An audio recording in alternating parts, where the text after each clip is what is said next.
تہجد اللہ کی طرف سے دعوت نامہ ہے۔ جب اللہ کو کسی سے ملاقات کرنی ہو اور بات کرنی ہو تو وہ اسے تہجد کی لگن لگا دیتا ہے۔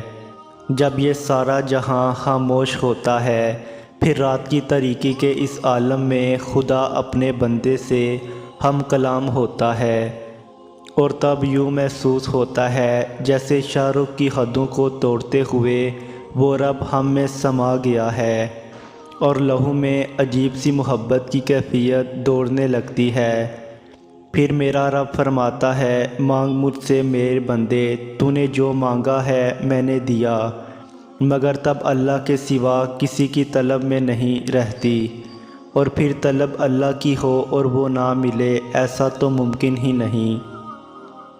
اللہ پاک سے سب سے خوبصورت رشتہ دعا کا ہے، اور ہم اللہ کے قریب سب سے زیادہ سجدے کی حالت میں ہوتے ہیں، اور سجدہ انسان کب کرتا ہے؟ جب وہ نماز پڑھتا ہے، اور دعا تو ہر وقت کی جا سکتی ہے جب قریب کا ذریعہ یعنی سجدہ آپ کے پاس ہے، خوبصورت رشتہ یعنی دعا آپ کے پاس ہے۔ پھر پریشانی کیسی؟ جس کو اللہ پر یقین ہوتا ہے وہ اپنی ساری الجھنیں اللہ پاک کے سامنے رکھ دیا کرتے ہیں، کیونکہ جب زمین اور آسمان کے مالک کو سب کہہ دیتے ہیں پھر الجھی چیزیں اپنی جگہ سے مٹنے لگتی ہیں۔ اللہ اپنے بندوں کو سننے اور ہر چیز خوب دیکھنے والا ہے۔